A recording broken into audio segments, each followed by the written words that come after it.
Hello friends, welcome to my channel English lovers. हमारे आज की वीडियो में हम डिस्कस करेंगे अपनी टू वर्ड वर्ब सीरीज़। इसको कंटिन्यू करते हैं। फर्स्ट वर्ड है कम अलोंग।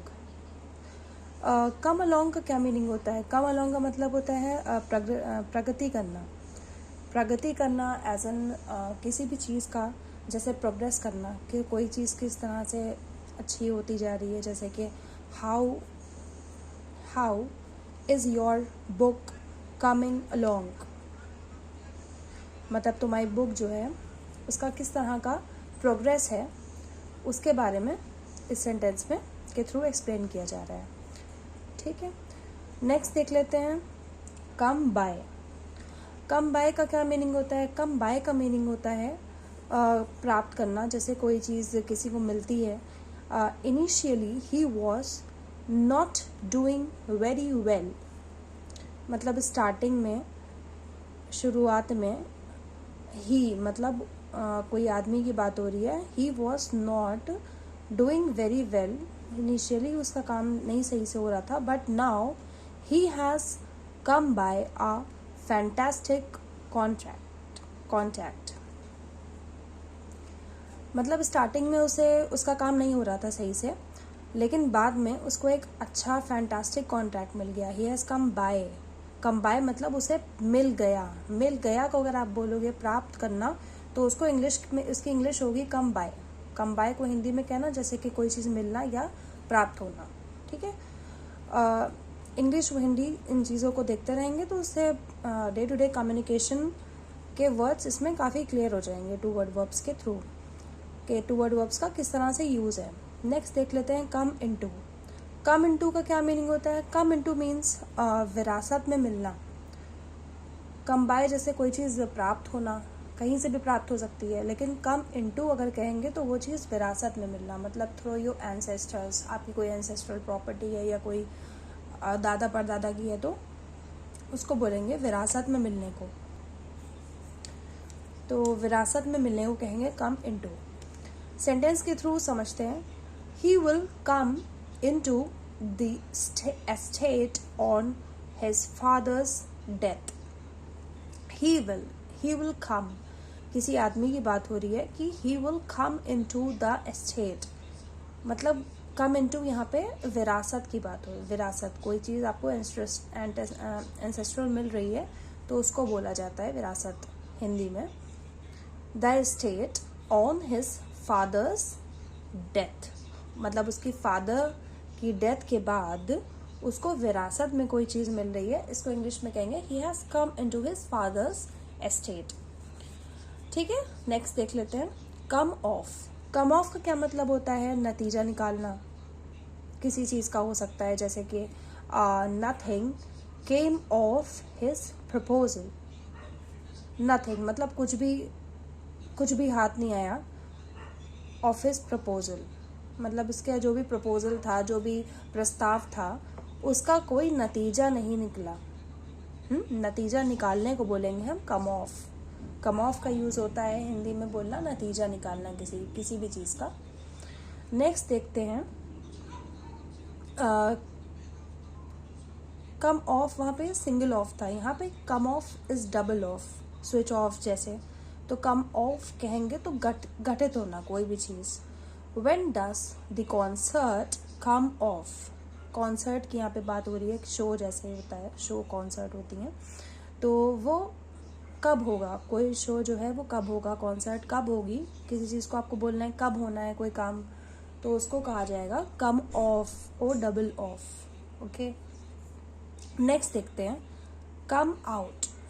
कम आउट का क्या मीनिंग होता है? कम आउट जाहिर होना, पता चलना, कोई भी चीज़ है वो क्या मतलब किस तरह, क्या उसमें पता चल रहा है किसी भी चीज़ के बारे में, किस तरह जाहिर हो रही है। तो सेंटेंस के थ्रू देखते हैं। It comes out that she was aware of the startling facts all the time. It comes out मतलब कि पता चलता है, ये बात पता चलती है। क्या पता चलती है? कि शी वॉज, किसी लड़की की बात हो रही है कि उसे पता था, she was aware of the startling facts all the time, मतलब कुछ बातों के बारे में उसे पता था। ठीक है, कोई बात पता होना या जाहिर होने के सेंस में अगर कहा जाएगा तो उसे कहेंगे कम आउट। नेक्स्ट देखते हैं कम अराउंड। कम अराउंड का क्या मीनिंग होता है? कम अराउंड का मतलब होता है धीरे धीरे स्वास्थ्य सुधारना। जैसे किसी की हेल्थ है तो इसके थ्रू अगर सेंटेंस हम समझेंगे स्वास्थ्य सुधारने की यहाँ पे बात हो रही है, तो जाहिर सी बात है कि किसी सेंटेंस में हम इसी तरह से देखेंगे।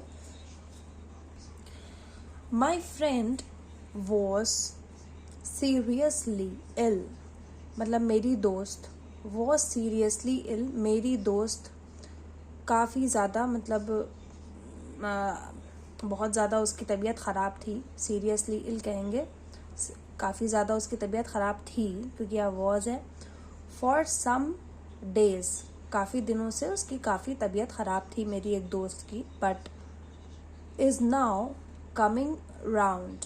कमिंग राउंड मतलब इतने दिन से उसकी तबीयत ख़राब थी, लेकिन now she is coming, now she is but is now coming around, मतलब अब उसका स्वास्थ्य सुधर रहा है। स्वास्थ्य सुधरने को कहेंगे इंग्लिश में कम राउंड। किसी भी पेशेंट है, कोई भी है, उसका स्वास्थ्य धीरे धीरे सुधर रहा है, इसकी इंग्लिश होगी come round. Alright, in sentences का ये जितना भी यूज़ किया जाएगा daily day to day communication में उतना ही क्लियर हो पाएंगे। नेक्स्ट देख लेते हैं मान लेने के सेंस में भी कम राउंड को कहा जाता है, कि जैसे कि किस तरह मान लेना। He was strongly opposed to the idea of going to Batkal lake for picnic, but after a lot of persuasion he came round to others wishes.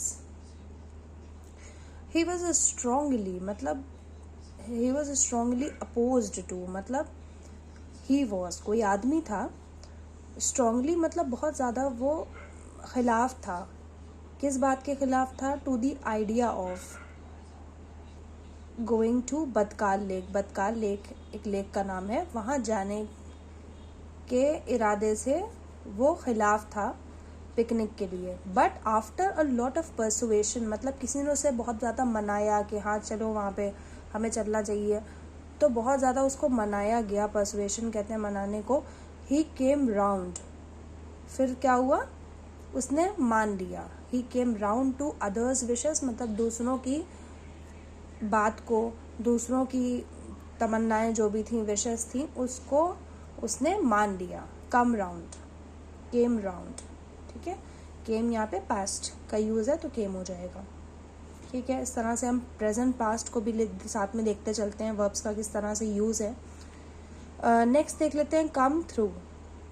Come through का मतलब होता है सफल होना, सक्सीड करना, जैसे इंग्लिश में कहा जाएगा। किस तरह से? As I have studied hard for the examination, जैसे कि मैंने पढ़ाई करी बहुत ज़्यादा अच्छे से, फॉर द एग्जामिनेशन, इम्तिहान के लिए बहुत ज़्यादा अच्छे से पढ़ाई करी। आई एम क्वाइट कॉन्फिडेंट, मतलब मैं बहुत ही कॉन्फिडेंट हूँ। कॉन्फिडेंट मतलब हाँ मुझे भरोसा है अपने पे कि that I will come through, कि मैं that I will come through यहाँ पे कहेंगे तो मतलब कि मैं सफल हो जाऊँगा। मुझे पता है कि मैंने बहुत मेहनत से पढ़ाई करी थी, तो मैं कॉन्फिडेंट हूँ, मुझे भरोसा है अपने पे कि आई विल कम थ्रू। अब यहाँ पे आई विल कम थ्रू का मतलब है कि मैं सफल हो जाऊँगा। सफल हो जाने के लिए अगर आप you want to speak in English, तो आप बोलेंगे कि सफल होने को कि I will come through. Come through का यहाँ पे यूज़ किया जाएगा। कम राउंड नहीं होगा, कम थ्रू होगा। ठीक है, नेक्स्ट देख लेते हैं कम टू। कम टू का मीन्स है होश में आना। होश में आना किस तरह से? He came to after a long period of unconsciousness. Okay, मतलब काफ़ी टाइम की बेहोशी, बहुत लंबी बेहोशी के बाद वो कॉन्शियसनेस मतलब होश में आया। कम टू मतलब होश में आना। होश में आने की इंग्लिश है कम टू। ठीक है, इजी है, बट यह है कि यूज़ करिएगा आप जितना, उतना आपको समझ में आएगा। नेक्स्ट कम टू का मीन्स एक और भी होता है बिल बनाना, how much does the bill come to, किसी चीज़ का कितना पेमेंट हुआ, बिल कितना हुआ, बिल के सेंस में भी इसको कहा जाता है, कम टू का यूज़ है। नेक्स्ट देख लेते हैं come upon. Come upon means कोई चीज़ दिखाने के लिए कि दिखाना किस तरह से, while wandering through the jungle I came upon a strange bird. While wandering मतलब जंगल के थ्रू टहलते हुए मुझे क्या मिला, I came upon a strange bird, मैंने एक बहुत ही अजीब सी चिड़िया देखी। केम अपॉन मतलब देखी या देखने या दिखाने के लिए अगर बोलना हो आपको तो आप बोलोगे केम अपॉन। जंगल में घूमते हुए मैंने एक अजीब सी स्ट्रेंज कहते हैं कोई अजीब हो, कोई ऐसी चीज़ जो आपने पहले ना देखी हो, स्ट्रेंज बिहेवियर होता है जैसे, तो ऐसे स्ट्रेंज बर्ड जंगल में देखी। ठीक है, नेक्स्ट देखते हैं कुक अप। मन घड़त बनाना मतलब कोई भी चीज़ होती है परसेप्शन बना लेना किसी हिसाब से कि as he feared beating he cooked up.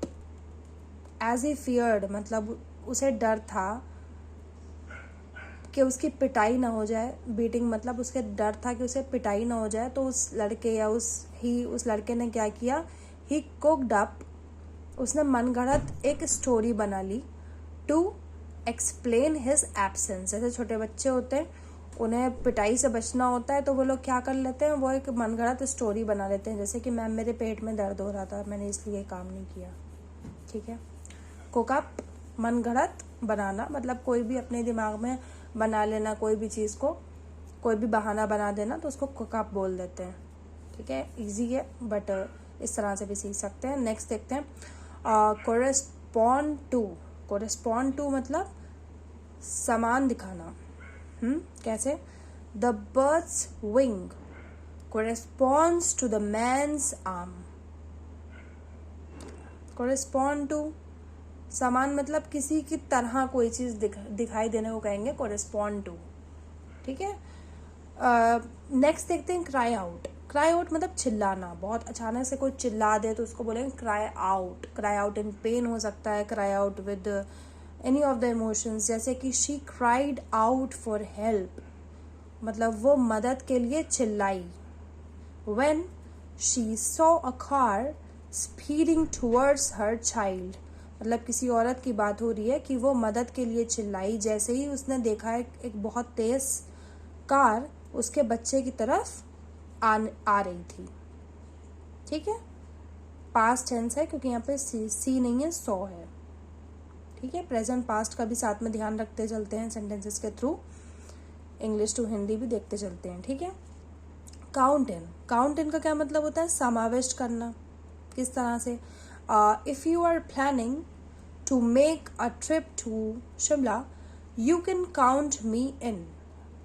If you are मतलब अगर तुम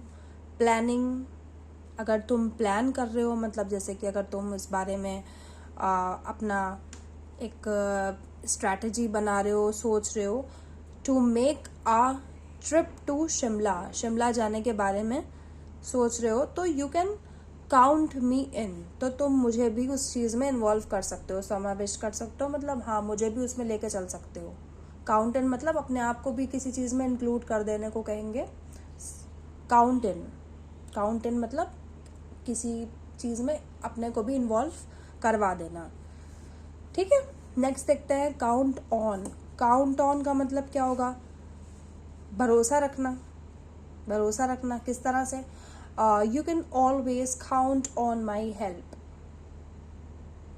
सेंटेंस के थ्रू देखते हैं, यू कैन ऑलवेज मतलब अगर तुम हमेशा ही मेरे ऊपर भरोसा कर सकते हो जब भी तुम्हें मदद की ज़रूरत हो। ठीक है, काउंट ऑन माई हेल्प मतलब अगर तुम्हें मदद की ज़रूरत है तो तुम मुझ पर भरोसा कर सकते हो। You can always count on my help. भरोसा करने को इंग्लिश में कहेंगे काउंट ऑन। ठीक है, काउंट आउट होगा तो इसका क्या मीनिंग होगा, काउंट आउट का मीनिंग होता है समाविष्ट ना करना। समाविष्ट करना है तो काउंट इन होगा, काउंट आउट होगा तो समाविष्ट ना करना। ये दोनों एक तरह से टू वर्ड वर्ब्स एक दूसरे के ऑपोजिट्स हैं। इनका किस तरह से यूज है? If you are planning any mischief, अगर तुम कोई शरारत के बारे में प्लान कर रहे हो तो प्लीज़ काउंट मी आउट, तो मुझे उसमें इन्वॉल्व ना करना। जैसे कि वहाँ पे कहा जा रहा था कि अगर तुम शिमला के लिए प्लान कर रहे हो तो मुझे काउंट कर लेना ना, मुझे काउंट मी इन। लेकिन अगर तुम किसी शरारत के बारे में काउंट कर रहे हो, तो अगर प्लान कर रहे हो तो मुझे काउंट ना करना। Count in, count out, two word verbs के हमारे पास ये रहे ऑपोजिट्स। नेक्स्ट देखते हैं इसके कवर फॉर। कवर फॉर का क्या मीनिंग होता है? दूसरे के काम की जिम्मेदारी लेना। किसी दूसरे का काम है लेकिन उसकी जिम्मेदारी लेना, तो उसको कहेंगे कवर फॉर। किस तरह से? सेंटेंस के थ्रू देखते हैं। Go and take your coffee break, तुम जाओ और अपना कॉफ़ी ब्रेक लो। I will cover for you until you return, मतलब तुम जाओ अपनी कॉफ़ी का ब्रेक लो और I will cover for you, दूसरे के काम की जिम्मेदारी की बात हो रही है ना, मैं तुम्हारे काम का तब तक देख लूँगा, मैं तुम्हारे काम की जिम्मेदारी ले लूँगा जब तक कि तुम वापस नहीं आ जाते हो। रिटर्न मतलब वापस नहीं आ जाते हो। कवर फॉर मतलब किसी के दूसरे ही काम की जिम्मेदारी का अगर आप लेने की बात कर रहे हो तो आप इंग्लिश में बोलोगे कवर फॉर, कवर कर रहे हो आप किसी को। ठीक है, नेक्स्ट देखते हैं क्रॉस आउट। क्रॉस आउट का क्या मतलब है? काट देना, निकाल देना। जैसे कि सेंटेंस के थ्रू देखते हैं। She crossed out his name from invitees list, उस लड़की ने क्या किया? निकाल दिया। काउंट आउट मतलब निकाल देने का। कोई भी चीज़ अगर आपको बोलनी है निकाल देना तो आप उसको बोलोगे काउंट आउट। तो she crossed out his name from invitees list. Invitees मतलब किसी इनविटेशन होता है ना, जैसे किसी को अपने चीज़ में बुलाना, तो इनवाइटीज जो भी थे उनकी लिस्ट में क्या किया उसने? क्रॉस आउट, उसने नाम काट दिया। ऑलराइट, सो फ्रेंड्स, आज हमने इतने टू वर्ड वर्ब्स देखे हैं। सो हम अपनी सीरीज आगे कंटिन्यू करेंगे। तब तक के लिए please subscribe to my channel, and जो कुछ भी आपने सीखा हो डे टू डे अपनी कम्युनिकेशन में आप यूज़ करेंगे, so you will be proficient in the English language. So subscribe to my channel and press the bell icon for the upcoming videos.